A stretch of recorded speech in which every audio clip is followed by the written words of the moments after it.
Menertawakan dunia persilatan. Xiao Jianghu. Audiobook, novel silat. Cerita, Jin Yong. Jilid 13. Lin Pingxi yang masih duduk terpaku di tempatnya diam-diam berpikir, jadi kakak pertama murid-murid Huashan ini bernama Ling Huchong. Sepertinya dia memang tukang membuat masalah. Entah apa yang telah dilakukannya sehingga membuat biksuni tua ini sangat marah. Biksuni Dingi mendatangi rumah minum teh. Biksuni Dingi kemudian menyusuri segenap penjuru rumah minum untuk mencari di mana Ling Huchong berada, namun sama sekali ia tidak menemukan murid pertama perguruan Huashan tersebut. Pandangannya lantas tertuju ke arah si gadis burik. Ia pun bertanya dengan tatapan heran, "Hei, apakah kau ini Ling San? Kenapa kau berdandan dengan wajah aneh seperti ini? Mau menakut-nakuti orang, hah?" "Ada beberapa orang jahat hendak mencelakai saya," bibi biksuni. "Maka itu, saya pun menyamar seperti ini," jawab Wan Er sambil tersenyum. Ternyata nama asli gadis burik ini adalah Ling San. Dingi mendengus dan menjawab, tata tertib perguruan Huashan kalian sungguh payah. Semakin lama semakin tidak terkendali. Ayahmu terlalu lunak terhadap murid-muridnya, sehingga kakak pertamamu bebas main gila di mana-mana. Setelah urusanku di kota ini selesai, aku akan langsung pergi ke Gunung Huashan untuk berbicara dengan ayahmu." Dengan sangat khawatir Ling San memohon, "Bibi biksuni, tolong jangan lakukan itu. Kakak pertama baru saja dihukum ayah dengan 30 pukulan sehingga berjalan saja susah. Jika bibi biksuni mengadu kepada ayah, tentu dia akan dihukum lebih berat lagi. Jangan-jangan kakak pertama mati karenanya." Mendengar itu, Lin Pingxi kembali berpikir, "Oh, ternyata gadis burik ini adalah anak perempuan ketua perguruan Huashan." Dingi kembali berkata dengan galak, "Binatang liar seperti Ling Huchong memang lebih baik mampus. Kakak pertamamu adalah penjahat, sedangkan dirimu adalah pendusta. Kau berani berbohong di depan mataku, dengan mengatakan kalau Ling Huchong tidak bisa berjalan. Jika memang benar demikian, kenapa dia bisa membawa lari muridku yang masih belia?" Ucapan Dingi membuat murid-murid Huashan terperanjat, terutama Ling San. Gadis itu bahkan hampir menangis saat ia berkata, "Tidak mungkin. Tidak mungkin seperti itu. Bagaimanapun nakalnya kakak pertama, tidak mungkin dia berani membawa lari saudari dari Hengshan. Mungkin saja. Mungkin saja ada pihak lain yang mencoba mengadu domba kedua perguruan kita, bibi biksuni. Kau masih juga menyangkal dan membelanya?" sahut Dingi galak. Ia kemudian berkata kepada salah satu muridnya, "Yi Guang, coba ceritakan berita apa yang kau dapatkan dari perguruan Taisan."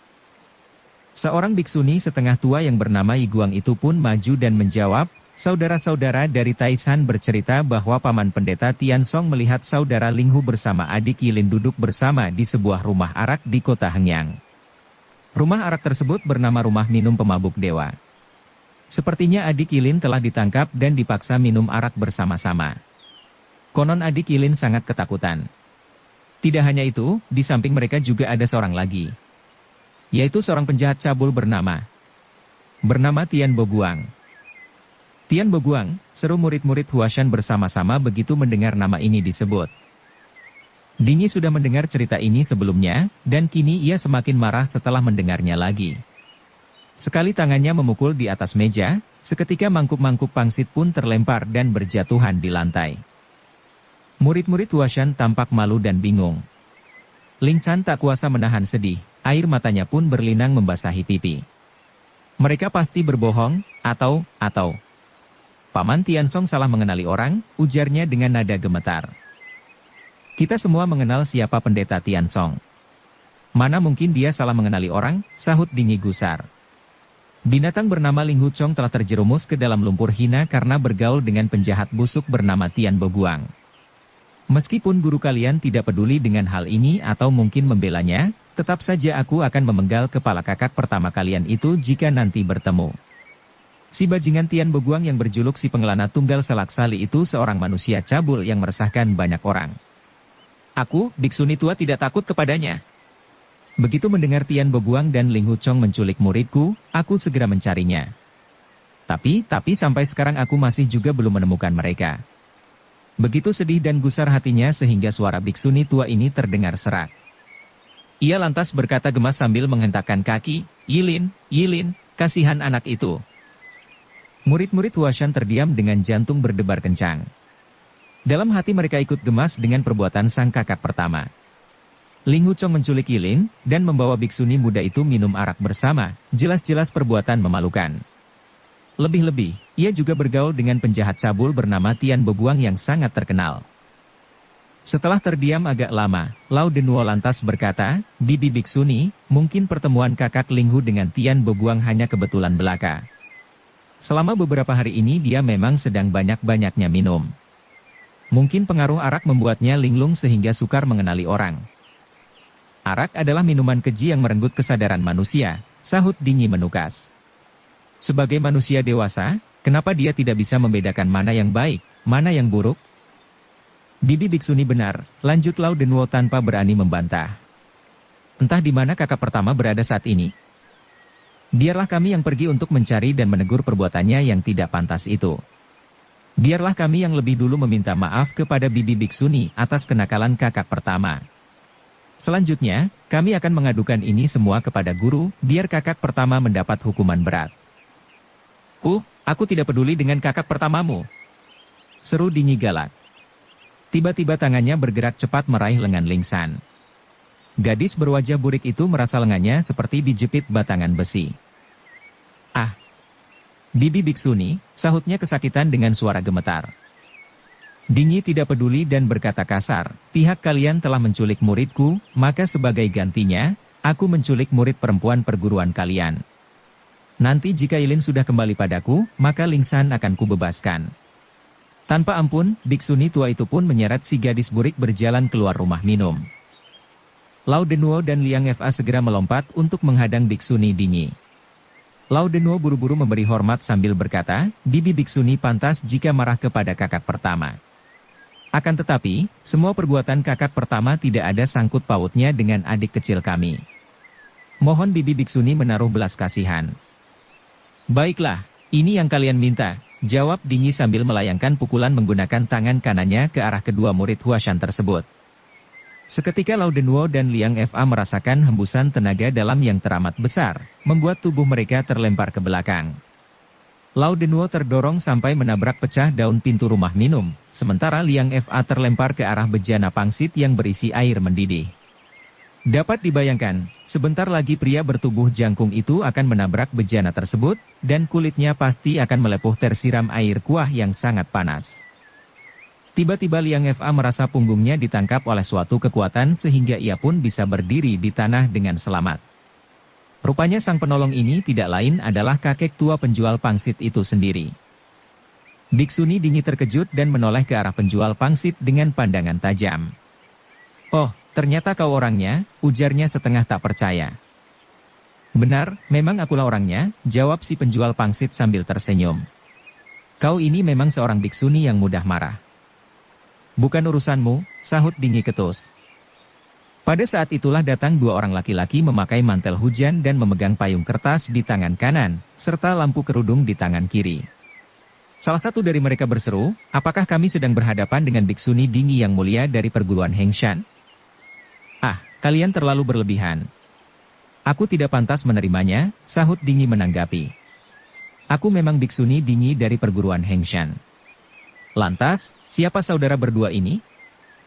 Kedua laki-laki berpayung itu perlahan mendekati Dingi yang masih mencengkeram lengan Ling San.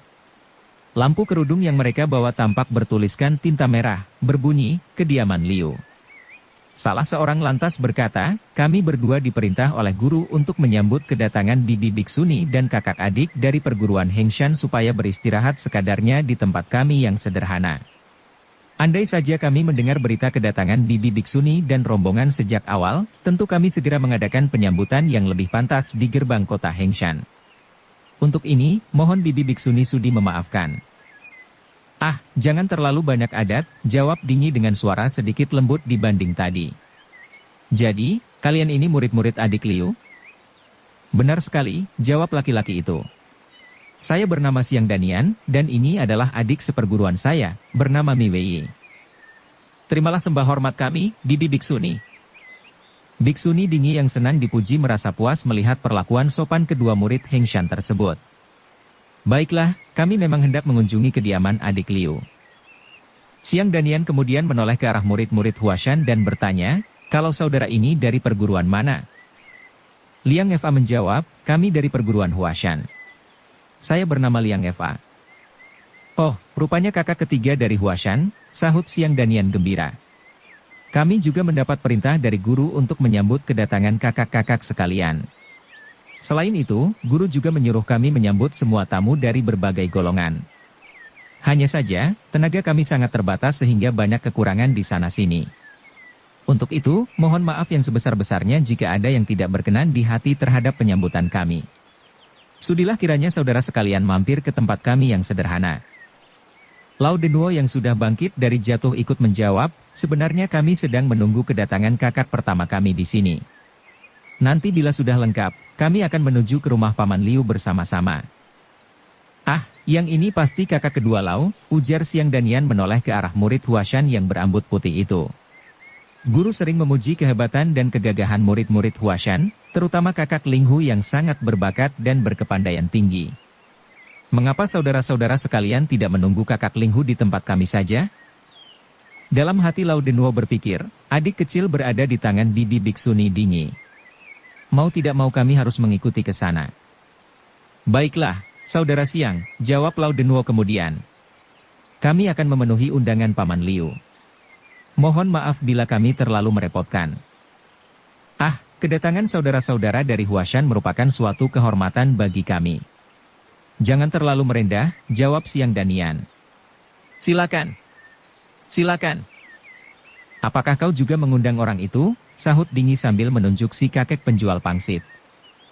Siang Danian memandangi penjual pangsit itu agak lama, kemudian menyapa dengan penuh hormat. Oh, rupanya Paman Hi dari Gunung Yandang juga berada di sini. Kami berdua sungguh ceroboh tidak mengenali Paman Hi. Silakan Paman Hi juga mampir ke tempat kami. Rupanya kakek tua ini juga seorang tokoh persilatan yang bernama Hisanki. Sewaktu muda ia memang berjualan pangsit secara berkeliling. Meskipun sudah menguasai ilmu silat dan berkepandaian tinggi, ia tetap saja membawa keranjang pikulannya sambil berkelana kemana-mana. Orang tua ini tidak mengejar kejayaan atau kemasyhuran.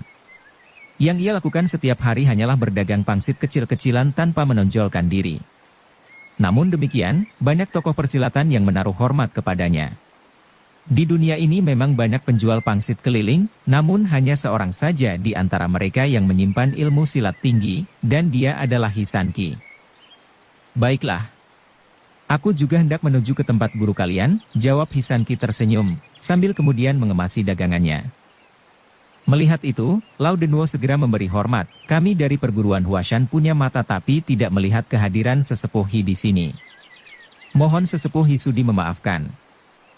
Tidak. Mengapa aku harus marah? Sahut Hisanki dengan tertawa.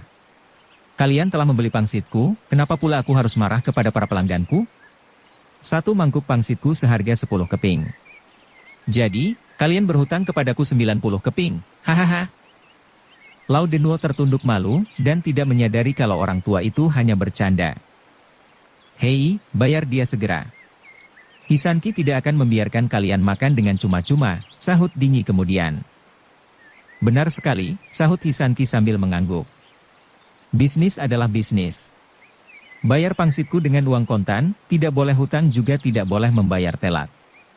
Tidak peduli kawan atau saudara, semua diperlakukan sama. Tentu saja, jawab Lao Denuo. Tanpa berani memberikan uang lebih, ia pun membayar semua pesanan tersebut sesuai tagihan tadi. Dengan kedua tangan ia menyerahkan 90 keping uang tembaga tersebut kepada Hisanki sambil membungkuk penuh hormat. Hisanki lantas menoleh ke arah Dingi dan berkata, Hei, kau telah memecahkan 2 mangkuk. Kau harus membayar 14 keping. Dasar kau pedagang pelit. Tega-teganya kau menarik uang dari kaum biksuni, sahut Dingi menggerutu. Yi Guang, bayarkan uang sesuai tagihannya. Dengan kedua tangan pula, Yi Guang menyerahkan 14 keping uang tembaga sambil membungkuk hormat.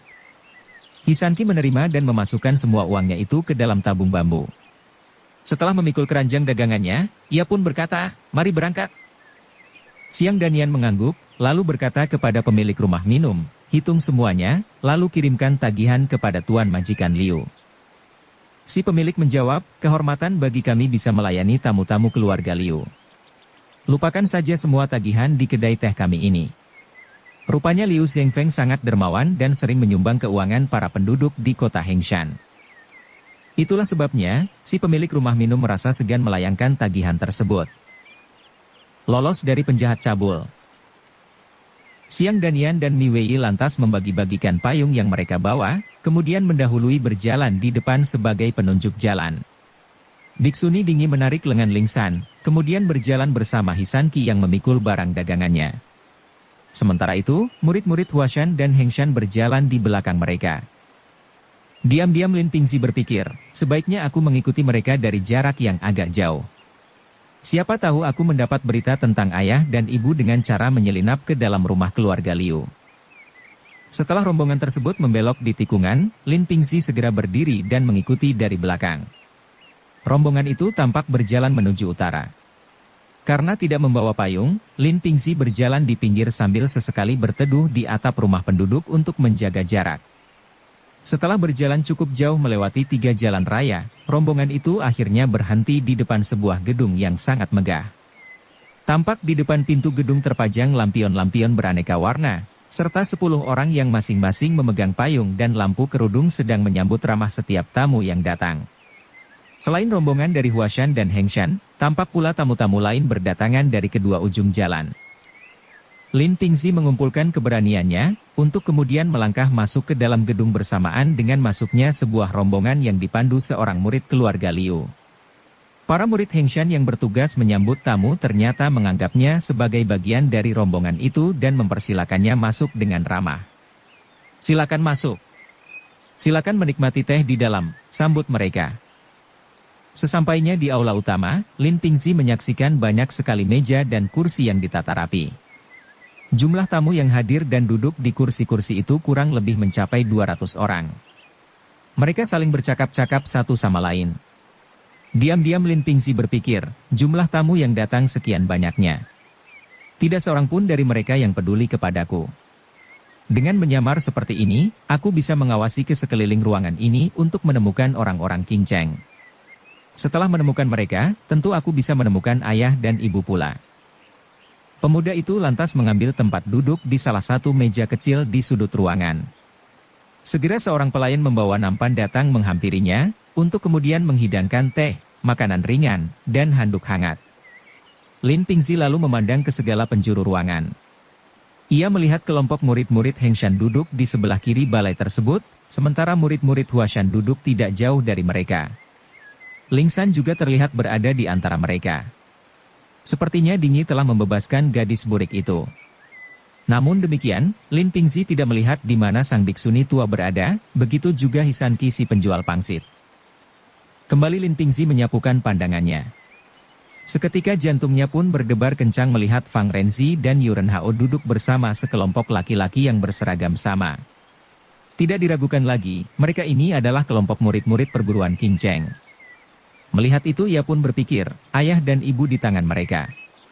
Ini kesempatanku untuk membebaskan ayah dan ibu. Tapi, jangan-jangan kedua orang tuaku telah meninggal pula. Dengan perasaan marah bercampur sedih dan khawatir, Lin Pingzi berniat pindah tempat duduk, agar bisa lebih jelas mendengarkan pembicaraan orang-orang Qingcheng itu. Namun, ia takut jangan-jangan hal ini malah menimbulkan kecurigaan Fang Renzi dan kawan-kawan. Jika sampai terjadi demikian, tidak hanya semua perjuangannya yang berakhir sia-sia, bahkan nyawanya juga bisa melayang. Tiba-tiba terdengar suara ribut-ribut dari arah luar, disusul dengan munculnya beberapa orang berseragam biru tampak menggotong 2 papan pintu ke dalam aula. Di atas papan pintu tersebut masing-masing tergeletak seorang laki-laki. Kedua orang itu tampak diselimuti kain putih dengan tubuh berlumuran darah. Para tamu yang hadir buru-buru mendekat supaya bisa melihat dengan lebih jelas. Hei, mereka dari perguruan Taishan, sahut seseorang. Yang lebih tua itu bernama Pendeta Tian Song. Entah siapa yang telah membuatnya terluka seperti ini? Apa kalian tahu siapa yang satunya lagi? Kalau yang lebih muda ini adalah murid Pendeta Tian Men, ketua perguruan Taishan. Kalau tidak salah dia bermarga Qi. Sepertinya dia sudah meninggal. Benar sekali. Dia sudah meninggal. Coba lihat, luka di dadanya panjang dan lebar. Sepertinya ia terkena sabetan golok. Siapa pula orangnya yang sanggup bertahan hidup dengan luka seperti ini? Di tengah keramaian itu tubuh pendeta Tiansong dan jasad pendeta Chi dibawa masuk ke ruang belakang. Para tamu di aula depan bertambah ramai membicarakan kejadian ini. Mereka bertanya-tanya siapakah orangnya yang telah melakukan itu semua. Tidak lama kemudian Siang Danian muncul dengan tergesa-gesa dari dalam ruang belakang. Ia bergegas menghampiri meja murid-murid Huashan dan berkata, "Kakak Lau, guruku ingin bicara denganmu. Silakan ikut bersamaku." "Tentu," jawab Lau Denuo. Ia lantas berdiri dan berjalan di belakang Siang Danian. Keduanya menyusuri lorong tengah yang cukup panjang, kemudian masuk ke dalam sebuah ruangan di samping kiri. Di dalam ruangan itu tersusun 5 buah kursi megah, namun hanya satu saja yang sudah terisi. Tampak seorang pendeta bertubuh gagah dengan wajah kemerah-merahan duduk di kursi tersebut yang terletak paling timur dari deretan. Orang ini tidak lain adalah pendeta Tianmen, ketua perguruan Taishan. Adapun 4 kursi lainnya masing-masing disediakan untuk ketua perguruan Songshan, Hengshan, Huashan, dan Hengshan, yang kesemuanya belum terlihat datang. Sementara itu sebanyak 19 orang lainnya duduk di kursi yang berjajar di sisi lain ruangan. Rupanya mereka ini adalah para tamu istimewa yang termasuk golongan ahli silat papan atas. Di antara 19 orang itu terdapat Biksuni Dingi dari perguruan Hengshan, pendeta Yu Changhai dari perguruan Qingcheng, dan Hisanki dari Gunung Yandang. Di sisi selatan ruangan, duduk pula seorang pria berusia 50-an bertubuh gemuk, mengenakan baju sutra halus berwarna merah kecoklatan. Ia tidak lain adalah sang tuan rumah yaitu Liu Zhengfeng. Lau Denuo mula-mula memberi hormat kepada Liu Zhengfeng, kemudian berlutut dan memberi hormat kepada pendeta Tianmen, sambil berkata, Lau Denuo dari Huashan memberi hormat kepada paman pendeta Tianmen. Tianmen tampak begitu gusar. Wajahnya bertambah merah seolah-olah hendak meledak. Dengan suara keras ia membentak, "Di mana Ling Huchong?" Sambil berseru demikian tangannya juga memukul pinggiran kursi tempat duduknya sehingga mengejutkan semua orang. Suara bentakan Tianmen ini menggelegar bagaikan halilintar membelah angkasa. Begitu kerasnya sampai-sampai terdengar oleh para tamu di aula utama.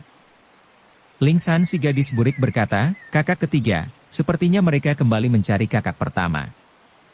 Liang Fa hanya mengangguk. Selang agak lama barulah ia menjawab, "Tetaplah bersikap tenang. Di sini banyak orang dari berbagai golongan. Jangan sampai mereka menaruh curiga terhadap perguruan Huashan kita." Di sisi lain, Lin Pingzi sedang berpikir, lagi-lagi mereka mencari Ling Huchong. Si tua ini memang seorang pembuat onar. Lau Denuo yang berhadapan langsung dengan pendeta Tianmen sampai merasa tuli untuk sekian lamanya. Setelah menenangkan diri, perlahan-lahan ia bangkit dan menjawab, "Paman pendeta, mengenai kakak pertama, dia berpisah dengan kami di kota Hengyang. Jika hari ini dia tidak datang ke kota Hengshan sini, mungkin esok hari baru dia datang kemari untuk memberikan selamat kepada Paman Liu." "Apa? Dia masih berani datang? Dia masih punya nyali untuk kemari?" sahut Tianmen semakin gusar. "Perbuatannya benar-benar memalukan. Ling Huchong adalah murid pertama perguruan Huashan. Tapi mengapa dia suka bergaul dengan penjahat bernama Tian Boguang? Apa yang dilakukannya bersama manusia cabul itu?" Lau Denuo menjawab, "Dari yang saya tahu, kakak pertama tidak mengenal Tian Boguang. Mungkin saja kakak pertama sedang mabuk ketika secara kebetulan mereka bertemu. Kemudian mereka minum bersama di sebuah kedai tanpa mengenal satu sama lain." Sambil menghentakkan kakinya dengan keras di lantai, Tianmen bangkit berdiri lalu kembali membentak, "Kau masih berani mengoceh untuk membela Ling Huchong?" Dengan mata berkilat-kilat, pendeta bertubuh gagah itu menoleh kepada Tiansong yang masih terbaring lemah. "Adik, coba kau ceritakan bagaimana dirimu bisa terluka. Ceritakan kepadanya apakah Ling Huchong dan Tian Boguang saling mengenal." Bersambung ke jilid 14. Dukung kami dengan subscribe, follow, like, komen dan share. Terima kasih.